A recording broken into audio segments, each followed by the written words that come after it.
எல்லாருக்கும் காலை வணக்கம். இந்த காலை நேரத்தில் உங்களை பார்க்குறதுல மிகுந்த மகிழ்ச்சி அடைகிறேன். ஆண்டவர் மறுபடியும் நமக்கு நல்ல ஒரு புதிய நாளை தந்திருக்கிறார். அதனால் தொடர்ந்து நம்ம நன்றி உள்ளவங்களாக இருப்போம். இந்த காலை நேரத்தில் நம்முடைய தியானத்துக்கென்று ஒரு வசனத்தை நான் வாசிக்கிறேன். சங்கீதங்களின் புத்தகம் 127வது சங்கீதம் 1வது வசனம். நம்ம எல்லாம் தெரிந்த ஒரு வசனம், பரிச்சயமான ஒரு வசனம். கர்த்தர் வீட்டை கட்டாராகில் அதை கட்டுகிறவர்களின் பிரயாசம் விருதா. மறுபடியும் நான் வாசிக்கிறேன். கர்த்தர் வீட்டை கட்டாராகில் அதை கட்டுகிறவர்களின் பிரயாசம் விருதா.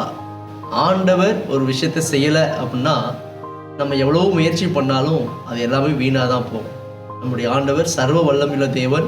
அவர் சகலத்தையும் நன்மைக்கு ஏதுவாய் செய்கிற நல்ல தேவனாக இருக்கிறார். எனவே அவருடைய சித்தத்துக்கு நம்முடைய வாழ்க்கை நாம் செய்யக்கூடிய அனைத்தையும் ஒப்பு கொடுத்து அவருடைய வழியில் நடப்போம் என்று சொன்னால் நிச்சயமாய் நம்முடைய வாழ்க்கை ஆசீர்வாதமாக மகிழ்ச்சி உடையதாக இருக்கும் என்பதில் சந்தேகம் இல்லை.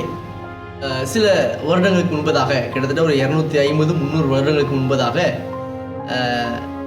இங்கிலீஷ் கால்வாய் என்று சொல்லப்படுகிற அந்த கால்வாய்க்கு அருகில் ஒரு பெரிய இன்ஜினியர் ஒரு பெரிய கலங்கரை விளக்கத்தை கட்ட ஆரம்பித்தார். அந்த நாட்டுடைய அரசாங்கம் அந்த கலங்கரை விளக்கத்தை கட்ட வேண்டும் என்று சொல்லி ஆணையிட்டதினாலே அந்த பொறுப்பை ஏற்றுக்கொண்டதான வின்ஸ்டேன்லி என்ற ஒரு மனிதர், அவர் மிகுந்த பிரயாசம் எடுத்து ஒரு அழகான கலங்கரை விளக்கத்தை, குறிப்பாக அந்த கால்வாய், அந்த கடல் கரையுடைய அந்த கடல் கரையிலே வரக்கூடிய படகுகள் கப்பல்களுக்கு வழிகாட்டும் விதமாக அந்த கலங்கரை விளக்கு கட்டப்பட்டது. இவரும் ரொம்ப ஆர்வத்தோடு ரொம்ப முயற்சி செய்து ஒரு அழகான வடிவத்திலே கட்டினார்.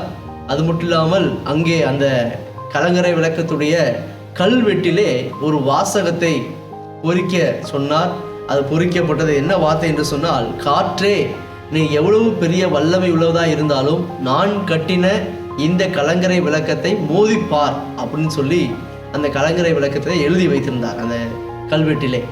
ஆனால் என்ன ஒரு பெரிய கஷ்டமான காரியம் என்று சொன்னால், சில வருடங்களிலேயே ஒரு மிகப்பெரிய புயல் மழை காரணமாக அந்த கலங்கரை விளக்கம் முழுவதுமாக இடிந்து விழுந்து விட்டது. அது ஒன்றுக்கும் பிரயோஜனம் இல்லாத அளவுக்கு முழுவதுமாக இடிந்து விழுந்து விட்டது. அதை கட்டின எல்லாருக்கும் மிகுந்த கவலை இருந்தது. முக்கியமாக அந்த வின்ஸ்டான்லி என்பவருக்கும் மிகுந்த கவலையாக இருந்தது. ரொம்ப உறுதியாக இருக்கும் என்று நினைத்தார். ஆனால் சில வருடங்களிலேயே அது இடிந்து விழுந்தது. மிகப்பெரிய வேதனை ஏற்படுத்தினது. நாட்கள் சென்றது. அவர் மறைத்து விட்டார்.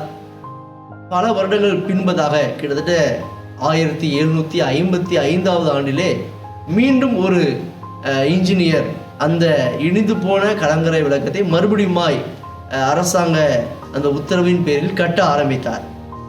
இப்பொழுது அவர் முன்பு இடிந்து விழுந்த அந்த காரணத்தை எல்லாம் கண்டுபிடித்து மிகவும் ஆழமாக அஸ்திபாரம் தோண்டி நன்றாக அஸ்திபாரம் போட்டு மறுபடியுமாய் அந்த அஸ்திபாரத்தின் மீது அந்த கலங்கரை விளக்கத்தை கட்டினார். கட்டி முடித்த பின்பதாக அதோடைய திறப்பு விழா கல்வெட்டிலே ஒரு வசனத்தை எழுதினார். கர்த்தர் வீட்டை கட்டாராகில் அதை கட்டுகிறவர்களின் பிரயாசம் விருதா என்பதாக அந்த வசனத்தை எழுதி வைத்தார். அந்த மனிதன் தன்னுடைய பலனையோ தன்னுடைய திறமையோ நம்பாமல், அதன் மீது நம்பிக்கை வைக்காமல், கர்த்தரே அனைத்தையும் செய்ய வல்லவர் என்பதை உறுதியாக நம்பி அந்த வசனத்தையும் அந்த கல்வெட்டிலே போட்டு வைத்தார். அந்த கலங்கரை விளக்கம் மிகவும் உறுதியாக இருந்தது. எத்தனை புயல்கள் வந்தாலும், எத்தனை வெள்ளங்கள் வந்தாலும் அதை ஒன்றும் சேதப்படுத்தவே முடியவில்லை. அந்த அளவுக்கு உறுதியாக இருந்தது. இதே போல நம்முடைய வாழ்க்கையிலும் நாம் எதன் மீது அஸ்திபாரம் போட்டு வைத்திருக்கிறோம்? கர்த்தர் மீது அஸ்திபாரம் வைத்து நம்முடைய வாழ்க்கையை கட்டுகிறோமா, அல்லது நம்முடைய சுய திறமைகள் மீது, சுய தாளந்துகள் மீது, அல்லது நாம் வைத்திருக்கிற சொத்துக்கள் மீது, பணங்கள் மீது, அல்லது நம்முடைய படிப்பின் மீது நாம் நம்பிக்கை வைத்து நம்முடைய வாழ்க்கையை கட்டுகிறோமா? வேதம் தெளிவாய் சொல்கிறது, கர்த்தர் வீட்டை கட்டாராகில் அதை கட்டுகிறவர்களின் பிரயாசம் விருதா.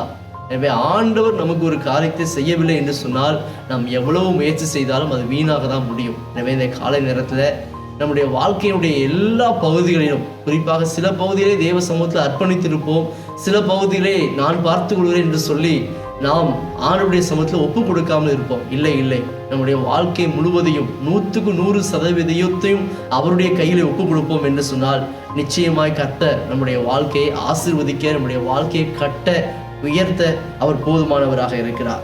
வேதத்திலே பார்க்கிறோம், நேபுகாத் நேச்சார் என்ற ஒரு அரசன் அவன் ஒரு நாள் தன்னுடைய மாளிகையிலே தன்னுடைய அரண்மனையில் உட்கார்ந்து அவன் சொல்கிறான், இது நான் கட்டின மகா பாபிலோன் அல்லவா என்று சொல்லி மிகுந்த பெருமை அடைந்து சந்தோஷத்தோடு இருக்கும் பொழுதே தேவனுடைய கோபாக்கினை அவன் மீது விழுந்ததினால் அவன் அந்த இடத்திலே விழுந்து புழுத்து செத்தான் என்று வேதம் சொல்லுகிறது.